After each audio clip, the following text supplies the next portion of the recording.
Welcome to Sports News. I am Chidiebere Ezani. Now, we have had so much battle between the two contending leaders of the Nigeria Football Federation, the NFF, that's Samaju Pinnick and Chris Giwa. Now, it is the turn of the lawyers representing both men.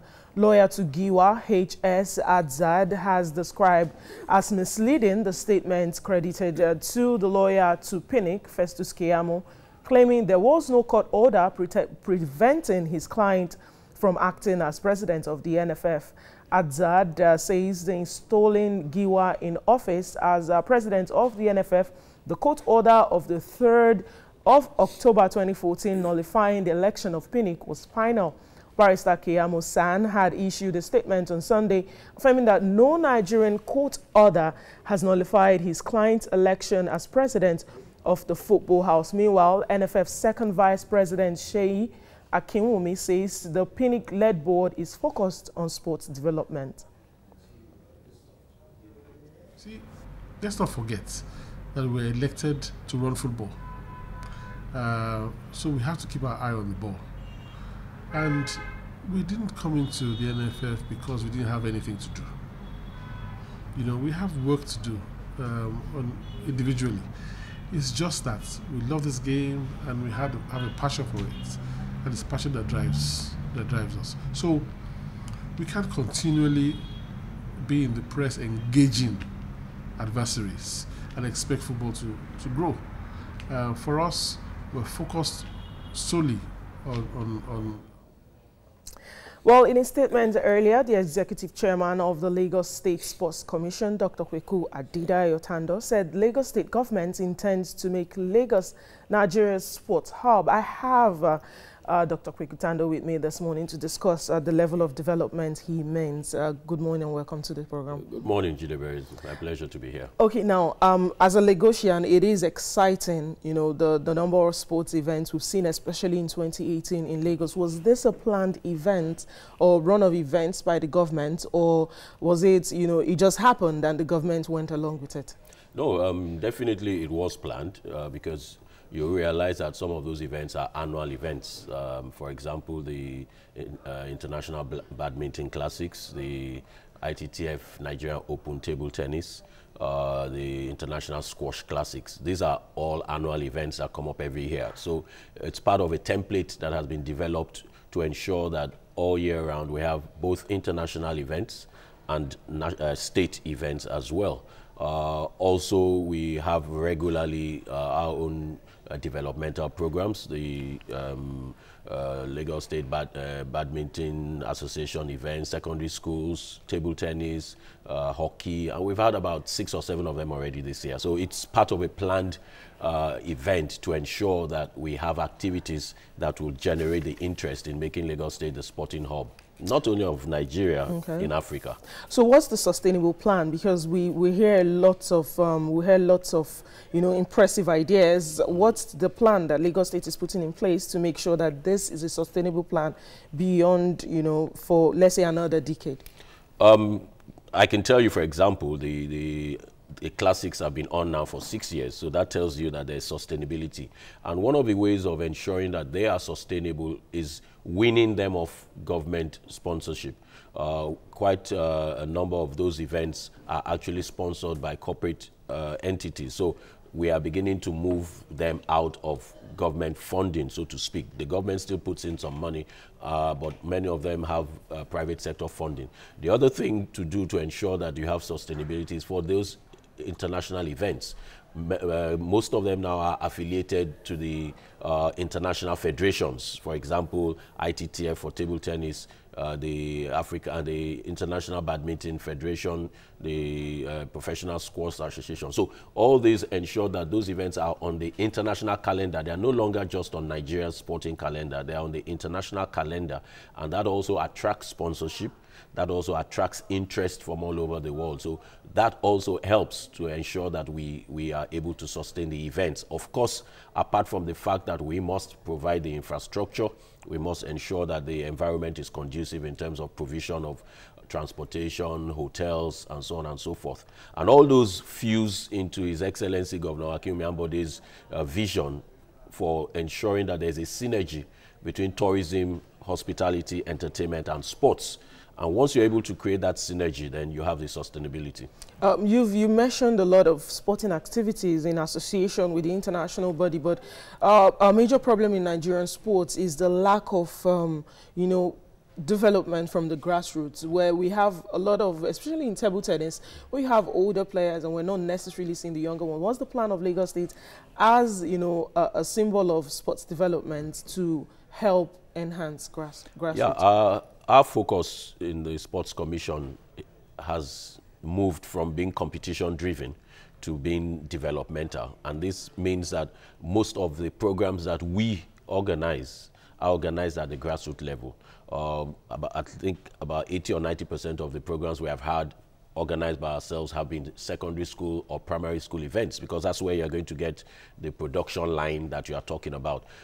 We intend to continue in this trend so as to produce athletes that would move on to podium level or to elite level. And I think we're beginning to make a level of success, because this year, for example, 5 of the players that played for the under-15 national team in football at the African Youth Games were from Lagos State. Okay. In judo, we had 2 that represented Nigeria from Lagos State at the African Youth Games. So our production line is beginning to move from our state level to national level, and we will continue to ensure that this production line is enhanced.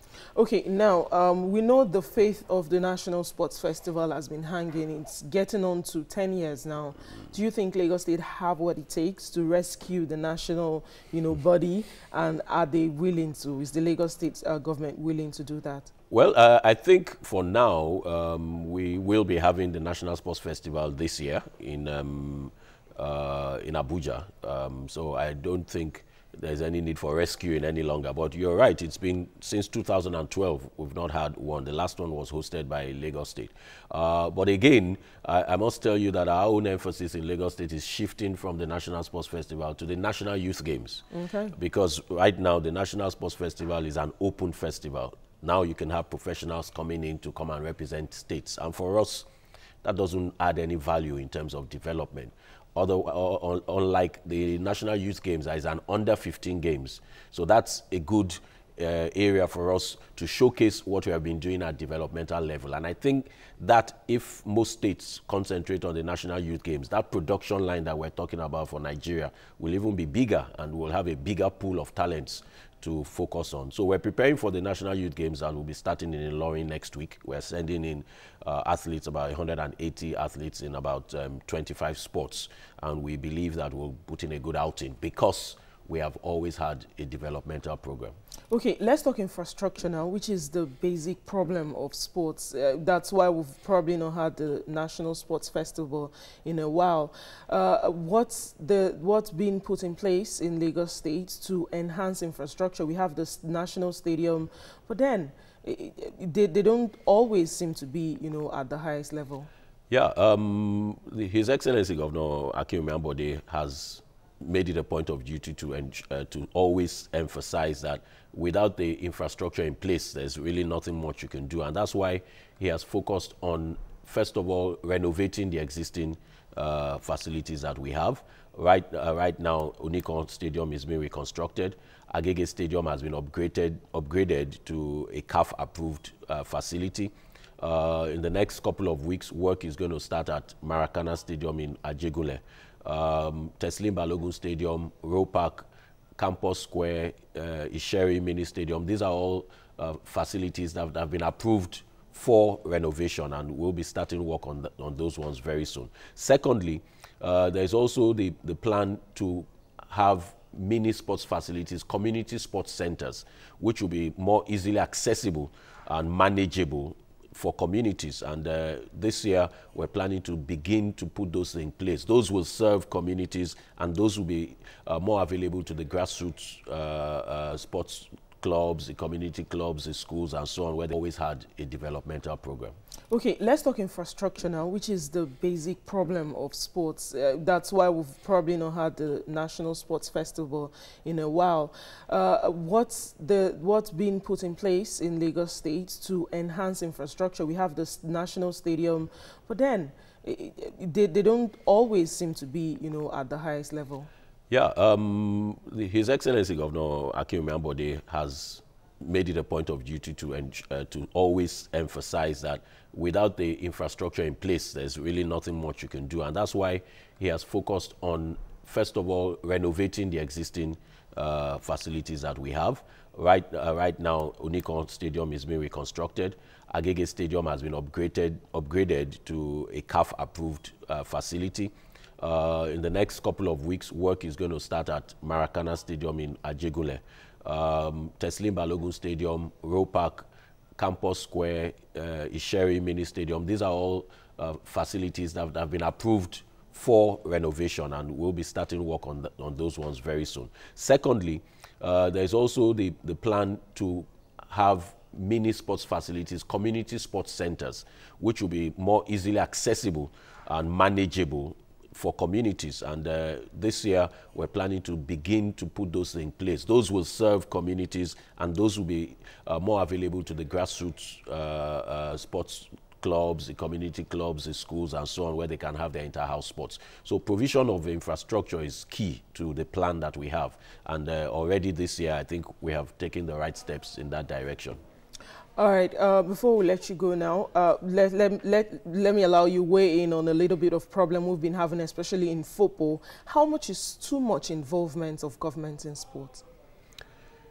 Well, you know, we really need to understand that we have peculiarities right now. There is no way you can say government should not be involved in sports, but it's the extent of the involvement that we need to really try and balance.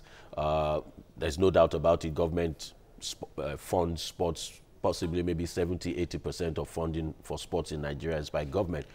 But nonetheless, I think we can strike a balance in terms of funding and in terms of actual management. And that's where we always try and have a little bit of problems, because some government officials feel that because they fund, they must manage. But I think management should be left to the professionals to do, while the funding can still be done by government. And that's, I think, why one of the reasons why in Lagos State we are beginning to have that separation. His Excellency is so much interested in corporate sponsorship coming into sports, and that's why we have set up the Lagos State Sports Trust Fund. All right, thank you very much for your time this morning. Thank you very much.